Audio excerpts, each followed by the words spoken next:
Santa Barbara Baker here, bringing you one of my favorite pizzas of all time, the Rosa by Chris Bianco of Pizzeria Bianco. It's a mind-blowing combination of Parmigiano Reggiano, red onions, rosemary, some pistachios, and extra virgin olive oil. If you've never tried this combination of flavors before, you have to do it. It's gonna blow your mind for sure. This is a guaranteed. You have some guests over and try this one, it will open their minds about what the possibilities of what pizza can be. And if you follow my Instagram, you know I make this one on the reg, but you might not know of how I do it on there. In typical Santa Barbara Baker style, I like to change it up a little, so I'm not making it like super OG style like they do at the pizzeria. But today, I'm making one to show you guys, pretty much how they do it there at the restaurant. Chris Bianco would be the one to ask and go see to see exactly how to do it. But I'm trying to get the vibe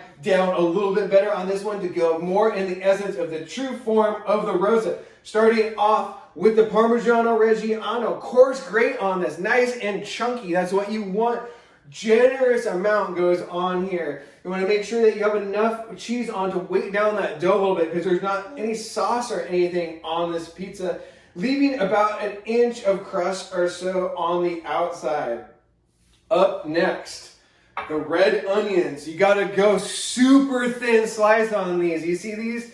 They're super thin. How do you do that? You got to use a mandolin. That's the way to go, slice them really thin like that. And then how Chris does it at his restaurant is dresses them with a little bit of olive oil and salt. That'll soften the onions up a bit and just kind of mellow them out and also season them with that salt. When you see me making these pizzas showing up on my Instagram, you can see I put way too many onions on it. The OG style is definitely more restrained. The pizza overall is more restrained than you might see typically on Santa Barbara Baker. And for one of those at Pizzeria Bianco Rosa, you're using a quarter of an onion or less. That's a red onion. Going on here nice so every slice gets some onions. The paper thin is so nice. It just kind of melts in the oven, especially with that olive oil on there. Makes for just the most delicious flavor combination. This one, the first time I made one of these at home, it's like not probably like as, never going to be as, you have to go get it in the restaurant to get the true experience. But the flavor combination is just one that you will never forget. It's one of those food memories I will always remember. Okay, we got the onions down. That looks like a good amount there. We're using restraint today. Onto the rosemary. I'm going to use about a half a sprig here. Don't mess it up though and start chopping up the rosemary. You want the whole leaves here. Just taking off the stem though. And we'll just put on a little amount here so every slice gets a few bites of the rosemary. You don't want to overpower it, but you want a good amount on here. Why are we not chopping it up? When you start chopping up, you're releasing the essential oils a little more.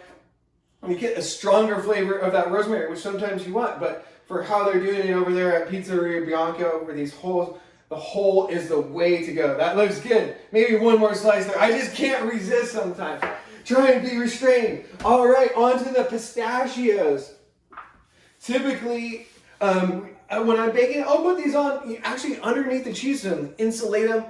But how they do it at the restaurant is adding the nuts towards the end or about halfway through the bake. I've been finding on the Coda 16 that you got to add it at the end. These have been just gently roasted. Again, seasoned. Always season your ingredients on a pizza. Hit with a little bit of salt.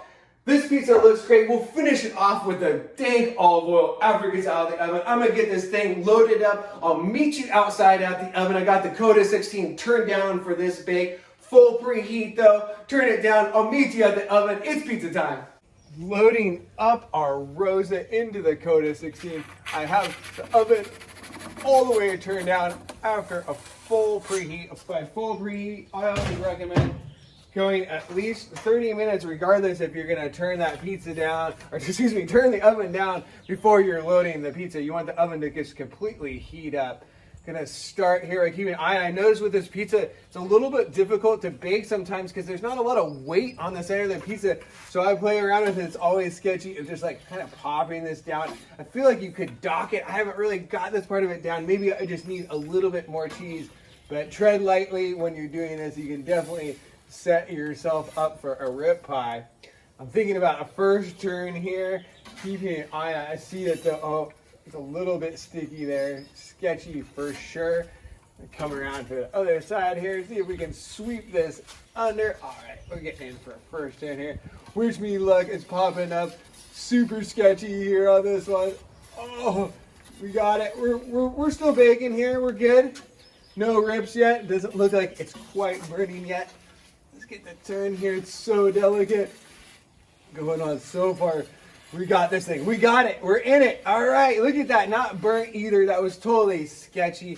But now the pizza's set. That center, that was, you're saying you want something to weight down the center of that pizza. Maybe I need a little more cheese there. So when you're baking one, remember that. I'm going to keep an eye on this thing. It's baking up really nice here. Making sure that oven's all the way down. It's looking really good here. The bubbles popping up. Thinking about another turn here. It's a little bit sticky back there. So let's kind of free that up. Going in for a turn. All right. Looking so delicate. I think there was like a pretty big bubble when I was stretching it, I noticed, in the dough, kind of this like longer one, which I don't really like when I have this pop up in my dough. And I feel it's like a real delicate spot in the dough that could be problematic. We got that fat bubble going up there, popping up a little burn, but it'll be all good. This thing is browning up really nice. I'm into it. Gonna go in here for another little turn here. Don't forget though, I gotta put those pistachios on to finish it off. We'll do that here in a little bit because I think this thing is looking pretty good. I'm just gonna pull it out. I'll put it on the rack to be less sketchy. You can kind of pull it out here right at the mouth if you wanted to, but always use caution doing that. This thing's looking pretty nice. Checking the bottom there, looking really good. Yeah, give this thing a couple spins here. Now that the crust is setting up a little bit better. Look at that. That's a little light there. We're gonna get that back in there a little deep. I'm just being gentle on this thing. Man, that was sketching me out, that bubble. But it looks like we survived. And it's gonna end up being a pretty decent bake here. Looking really nice. Being gentle on these turns here. All right, I think this thing, are we good here? A little bit light for me. I don't want to burn those pistachios on the final part. All right, I see it getting a little crispy in the center there. Let's pull this thing out. I'm just gonna kind of leave it here, pull it on to my turning peel and onto the rack. I'm not gonna even fully put it on the rack though. And now you can just kind of rest it here. You don't gotta take it fully off the peel though, the turning peel.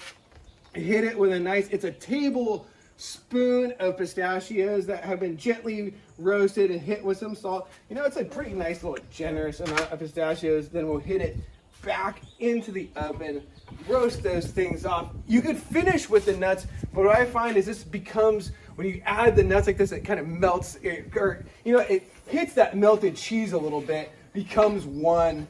The synthesis of all the flavors, that's what we like. It doesn't come all flying off at the end. Look at that. Browning up nice. I got to be careful on there. That's looking browning up really quickly. This thing might be really close to being done here. Don't want to burn it.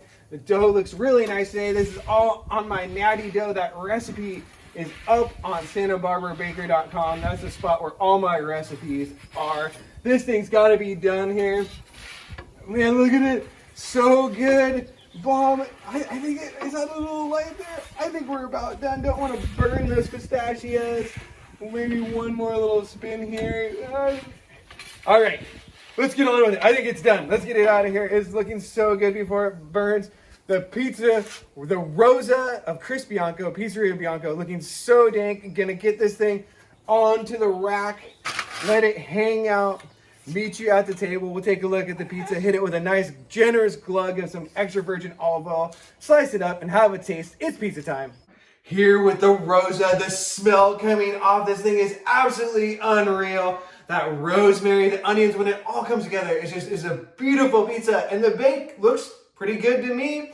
Overall, that little bubble there was a little bit sketchy because like I was saying, you need to weigh down that center a little bit. Can be a little bit of a problem to bake. It's a little more difficult pizza to bake, I'd say for sure. But it's worth figuring out because it's an absolutely amazing flavor combination. Let's just take a look at the bottom too, because people are always asking about that before we dress it up. Doesn't that thing look pretty good? It's holding up. It's kind of the style we're looking here. A little bit leopardine, but a longer bake, a little crispier bottom. We're gonna hit it though, finish it up with some dank extra virgin olive oil. I got this nice extra virgin olive oil from Santa Benedetta. That's a place outside, a little place that does olive oil outside of Rome that we got to visit. That was absolutely amazing. So that brings back some fun memories. You know, local olive oil is a good choice. Pistachio oil too is how I like to change it up when I'm making my Santa Barbara Baker version. OG style though is some nice extra virgin olive oil. Gonna do some nice little glugs on here. All right, don't be shy here. I'm an olive oil fan. I'll put a nice glug on here. You know, YOLO. All right, let's get this thing sliced up and give it a taste. Going in, listen to that crunch going through here. Make sure it gets the cut. Of course, the first time I'm cutting on camera, I have my difficulties. All right.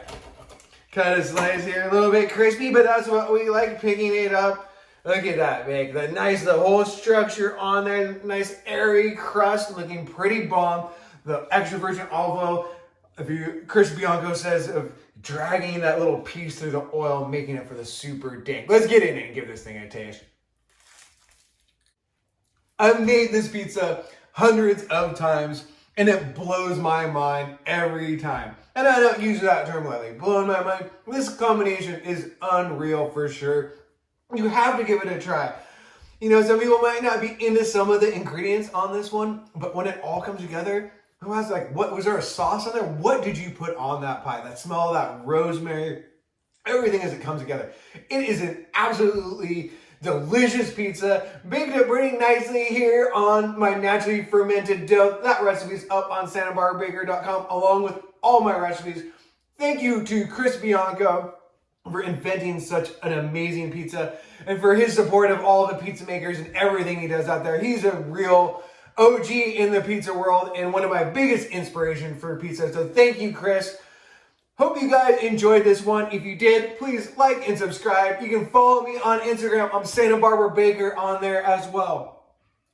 Share Santa Barbara Baker love with your friends. I love you all. My recipes, again, santabarbarabaker.com. Keep dreaming about pizza, making delicious pizza like this. I can't wait to finish this thing off. I love you all. One love.